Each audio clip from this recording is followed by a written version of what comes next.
سوچنا چاہیے کہ میری بچی نے میرے ساتھ کیا کیا ہے. کہنے لگے یا بنیا ارغبت بہذا الفراش انی ام بی انہو, کیا یہ بستر تم نے میرے بیٹھنے کے قابل نہیں سمجھا یا مجھے اس پر بیٹھنے کے قابل نہیں سمجھا؟ دونوں پہلو ہو سکتے ہیں.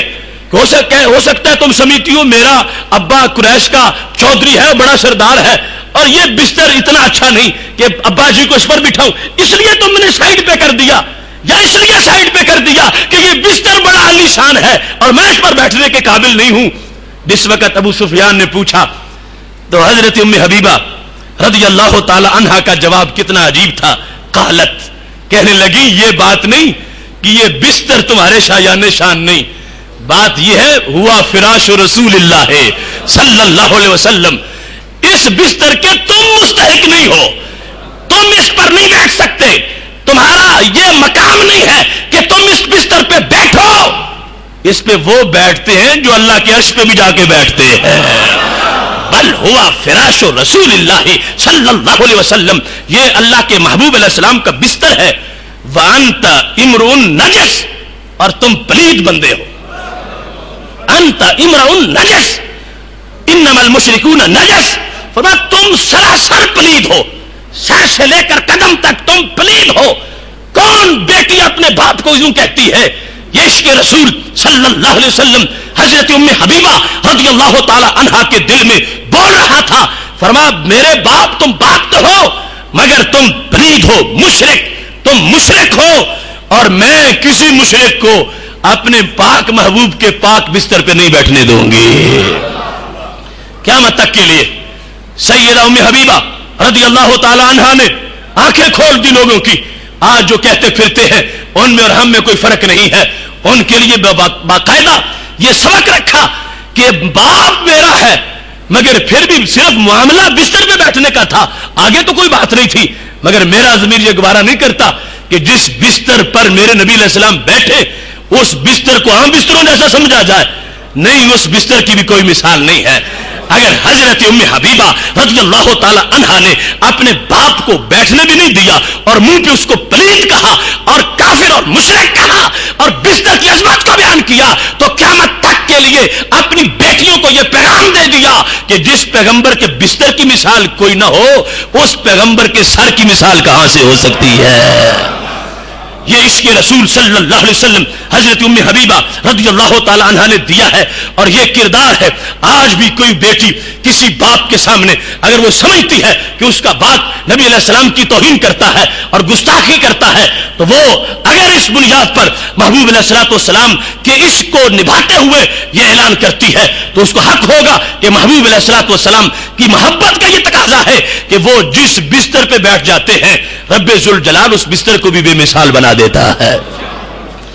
اب یہاں پر حضرت ام حبیبہ رضی اللہ تعالی عنہا کا یہ جملہ بھی اثر کر گیا, اور بالآخر وہ وقت آ گیا کہ حضرت ابو سفیان رضی اللہ تعالیٰ عنہ کو بھی خدا نے اسلام عطا فرما دیا, وہ بھی مومن ہوئے. مگر یہ پتا چل گیا کہ ایمان کوئی کچی لسی کا کام نہیں ہے کہ ابا آ جائے تو کافر ہو اس کے ساتھ اور امی آ جائے کافرہ ہو اس کے ساتھ. نہیں, شروع دن سے اسلام نے دودھ کا دودھ اور پانی کا پانی کیا ہے. محمد ہیں متاع عالم ایجاد سے پیارے, پیدر مادر برادر جانو مال اولاد سے پیارے. حضرت ام حبیبہ نے ثابت کیا ابا جی اگر تم عاشق رسول ہو تو پھر عزت والے ابا جی بھی ہو, اور اگر تم میرے محبوب کو نہیں مانتے تو میں تجھے مشرک کہوں گی, پلید کہوں گی, اور کبھی بھی اپنے محبوب کے بستر پہ نہیں بیٹھنے دوں گی. کتنا خوبصورت منظر تھا, سیر میں موجود ہے. جب احد کی جنگ ہو گئی اور مدینہ شریف میں ایک بڑی نازیبا سی خبر آ گئی, ناخوشگوار خبر, محبوب علیہ الصلوۃ والسلام کی شہادت کی خبر آئی. ایک انصاری عورت گھر سے نکلتی ہے اور ان کو بڑی اس سلسلے میں تشویش ہے. سامنے سے ایک دستہ آ رہا ہے, اس سے پوچھتی ہے ما فعل رسول اللہ صلی اللہ علیہ وسلم, محبوب علیہ السلام کا حال کیا ہے. یہ نہیں وہ لفظ بولتی جو افواہ کے ہیں, حال پوچھتی ہیں حال کیا ہے. تو کہنے لگے وہ جو آ رہے تھے فوجی, قتل اخو کے, تمہارا تو بھائی شہید ہو گیا. اب پوچھتی نہیں ہے کہ بھائی کہاں شہید ہوا اور لاشا کہاں پڑا ہے, کیسے کس انداز میں ہے. آگے جاتی ہے, پھر ایک وفد آتا ہے, ان سے پوچھتی ہے ما فعل رسول اللہ ما فعل رسول اللہ صلی اللہ علیہ وسلم, اللہ کے محبوب علیہ السلام کا حال کیا ہے.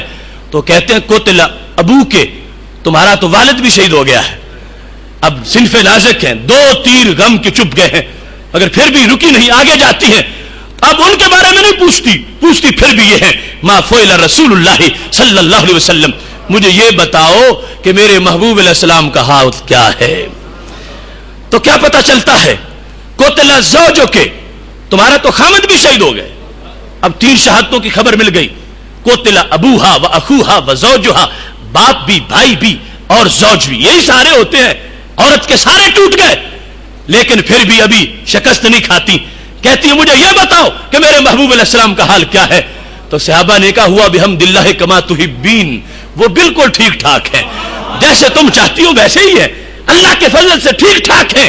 کہنے لگی ارونی ہے حتی انظر الیہ، مجھے ایک بار دکھاؤ تب مجھے چین آئے گا۔ اگرچہ یقین ہے کہ صحابہ سچ بولتے ہیں، مگر کہنے لگی مجھے دکھاؤ۔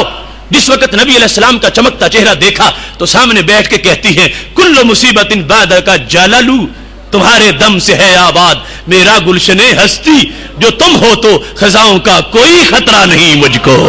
یا رسول اللہ صلی اللہ علیہ وسلم، میرا سہارا میرے خامد پر نہیں، میرا سہارا میرا باپ نہیں، میرا سہارا میرے بھائی نہیں، میرا دونوں جہاں میں سہارا تم ہو، اور تم سے ہی ہو، تم کون سا غم مجھے پریشان کر سکتا ہے۔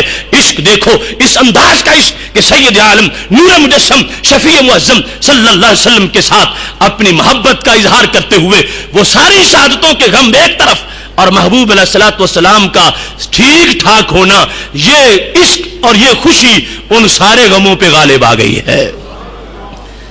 اور اس کا ایک عجیب منظر حضرت زید بن اسلم بیان کرتے ہیں، شفا میں اصل موجود ہے اور شرح نسیم الریاض میں بھی ہے۔ رات کا وقت ہے، مدینہ شریف ہے، اور امیر المومنین حضرت فاروق اعظم رضی اللہ تعالی عنہ رات گشت کر رہے ہیں، اور جس وقت چلتے ہیں تو دیکھا ایک گھر میں چراغ جل رہا ہے۔ آپ کو اس میں تجسس ہوا کہ رات کا آخری پہر ہے تو چراغ کیوں جل رہا ہے؟ آگے دیکھا تو ایک بوڑھی عورت تنفش صوفہ، وہ بیٹھ کے اون کاٹ رہی تھی اور ساتھ ساتھ نعت پڑھ رہی تھی۔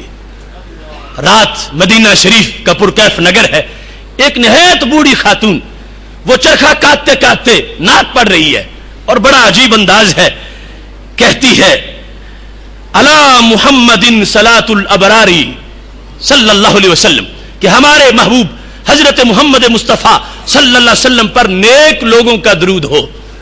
علی محمد صلاۃ الابراری صلی علیہ طیبون الاخیار، کہ یہ وہ ہے کہ جن پر ہر پاک بندہ ہی درود پڑتا ہے اور ہر اچھا بندہ ہمارے محبوب پہ درود پڑتا ہے۔ اب یہ پہلا شعر، دوسرے میں نبی علیہ السلام کو سامنے رکھ کے ان تصور میں کہتی ہے قد کنت قواما بکاء بالاسحاری، میرے محبوب تمہاری ساری رات قیام میں گزر جاتی تھی اور تم سحر کے وقت روتے تھے، امت کے لیے آنسو بہاتے تھے۔ یا لیت شعری والمنایا اتوارو، مجھے پتہ نہیں ہے، اور موت کے اسباب کئی ہوتے ہیں، موت کب آتی ہے، کس سبب سے آتی ہے مجھے پتہ نہیں ہے۔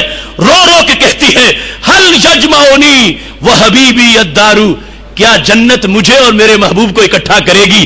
کیا جنت کا انتظار کرنا پڑے گا اتنی دیر تک کہ میں تڑپتی رہوں گی؟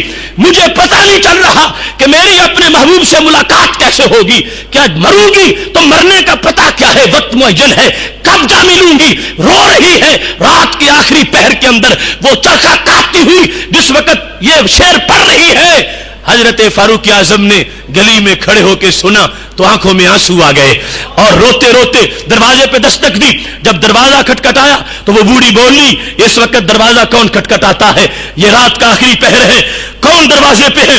حضرت عمر کہنے لگے عمر بن خطاب ہوں، میں بھی اندر آنا چاہتا ہوں۔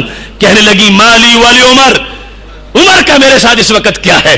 خلل ڈالا ہے میری نعت میں، عمر دروازہ کیوں کھٹکھٹایا ہے؟ یہ آخری وقت میں اپنے محبوب سے باتیں کر رہی ہوں، مالی والے عمر، عمر کون ہوتا ہے میرے دروازے کھٹکھٹانے والا؟ حضرت عمر رضی اللہ تعالی عنہ کہتے ہیں کہ میں بھی اس نعت میں شریک ہونا چاہتا ہوں، دروازہ کھولو تو صحیح، دروازہ کھولو، اللہ تجھ پہ رحم کرے، یرحمک اللہ، اللہ تجھ پہ رحم کرے، دروازہ کھولو۔ فلا باسا، کوئی حرج نہیں، میں امیر المومنین ہوں اور تمہیں کوئی خطرہ نہیں ہے، میں دروازہ کھولنے کے لیے کہہ رہا ہوں۔ جس وقت